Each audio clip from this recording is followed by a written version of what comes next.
6 number देखो बच्चे, 0.5 capital M solution of urea is isotonic. Isotonic का मतलब समझ गए, पाई 1 इज इक्वल टू पाई 2। यदि तो सॉल्यूशन का ओपी ज्यादा मतलब सॉरी ओपी बराबर होगा उसे क्या बोलते हैं, आइसोटोनिक बोलते हैं।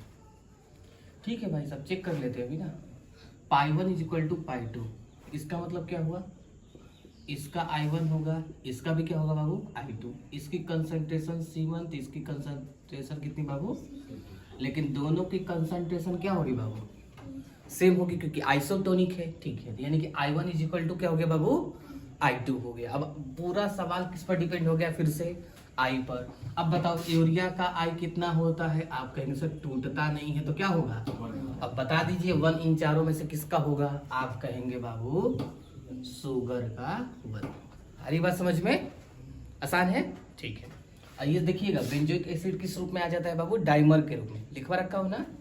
ठीक है, अब अगला सवाल देखिए, 0.2 मोलल, अच्छा ठीक है, acid HA is 20% ionised aqueous solution, K F की वैल्यू दे रखे सामने, देखिए बाबू। अच्छा एक बात बताइए, find freezing point. Freezing point का मतलब क्या पूछ रहा है, TF पूछ रहा है, कोई दिक्कत, ठीक है। तो हम लोग क्या करते हैं, पहले वो I वाला फॉर्मूला लगाते हैं, I is equal to 1 plus n minus 1 into alpha. तो 1 प्लस, अच्छा n की वैल्यू कितनी रखो बाबू, 2 रखो। समझ गए आप लोग, एसिड है तो H प्लस और A माइनस में टूटा होगा, तो 2 माइनस 1, ये कितना दे रखा है, 20% दे रखा है। 20% का मतलब क्या होता है, आप कहेंगे 0.2 होता है।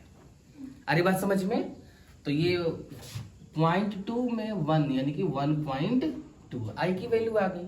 अब फॉर्मूला में छाप दो, कैसे छापोगे formula, delta TF is equal to, हाँ, KF into M into i. आप बताओ KF की वैल्यू यही दे रखी है 1.86, छोटा m की वैल्यू 0.2, I की वैल्यू लालच मन में जगह था तो हमने निकाल लिया। यहां से क्या निकल कर आ गया बाबू, डेल्टा TF की वैल्यू। क्या यही आंसर हो गया, नहीं ये आंसर नहीं हुआ बच्चों, ये तो डेल्टा TF का आंसर हुआ।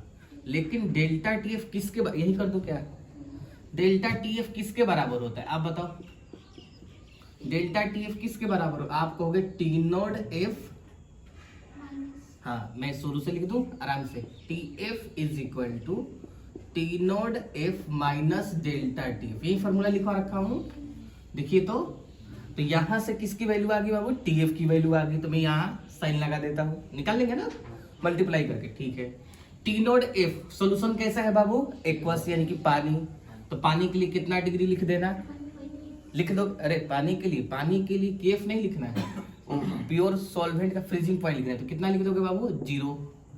ठीक है, देख लेना केल्विन में बोलेगा तो 273 लिख लेना, सेल्सियस बोलेगा तो 0 डिग्री, कोई दिक्कत किसी को। ठीक है, तो ये मालूम निकाल लिया, ये मालूम है पानी के लिए, तो यहां से क्या निकल कर आ जाएगा बाबू, अरे बात समझ में।